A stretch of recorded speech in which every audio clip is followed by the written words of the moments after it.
अथर्ववेद में ही राजा परीक्षित, ठीक है, राजा परीक्षित को कुरुओं का राजा कहा गया है, ठीक है, कुरुओं का क्या कहा गया है, राजा कहा गया है। किसको, राजा परीक्षित को कहा गया है, ठीक है। ये राजा परीक्षित कौन थे, तो राजा परीक्षित जो है ये अर्जुन के प्रपौत्र थे, ठीक है, ये कौन थे, अर्जुन के प्रपौत्र।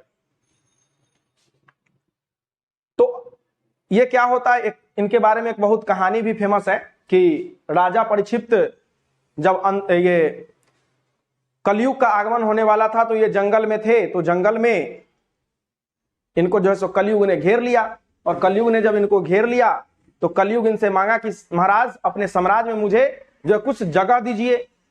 तो जन्मेजय ने, ये परीक्षित ने कहा कि देखो तुम्हें तो मैं जगह नहीं दूंगा अपने साम्राज्य में।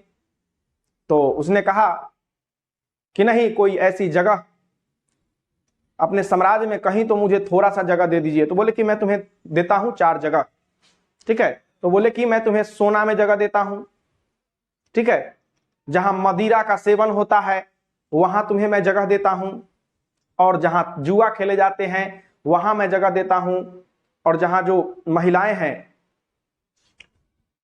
ठीक है, उनके साथ जो दुर्व्यवहार होते हैं वैसे जगहों में मैं तुम्हें जगह देता हूं। तो जैसे ही उन्होंने ये बात कहा कि जो राजा परीक्षित पहने हुए थे सोना का मुकुट, उस सोना के मुकुट में उनको तो सोना में जगह मिल गया, तो वो सोना के मुकुट पर सवार हो गया और राजा का जो है सो दिमाग भ्रमित कर दिया, और राजा वहीं से चला गया एक ऋषि के आश्रम में, ठीक है। और ऋषि के आश्रम में जाकर के वो क्या कर दिया कि इसको प्यास लग गया, ऋषि को पानी पानी कह रहा था, ऋषि तपस्या में लीन थे। उसके बाद ये एक सांप पड़ा हुआ था, मरा हुआ, तो उसने ऋषि के गले में जो है सो डाल दिया। जब ऋषि का बेटा आया तो देखा कि मेरे पिता के गले में एक मरा हुआ सांप डाल दिया गया है। तो वो गया, और वो भी सिद्ध था, उसने एक श्राप दे दिया उसको कि यही सांप तुमको जो है 7 दिन के अंदर में तुमको डस लेगा, ठीक है। तो इस तरह से क्या होता है कि राजा परीक्षित को उनकी जो है सो मृत्यु हो जाती है, ऐसी कहानी है, ठीक है। उसके बाद परीक्षित का बेटा जन्मेजय, राजा परीक्षित का बेटा जन्मेजय जो है वो एक यज्ञ करता है जिसमें सांपों को भस्म करने का यज्ञ होता है, ठीक है।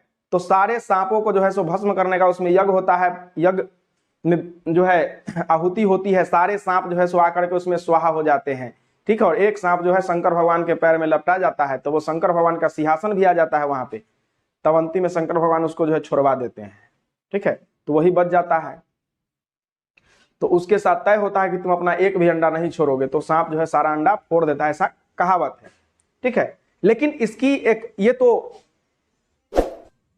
माइथोलॉजी की कहावत है, एक ऐसी भी कहावत आती है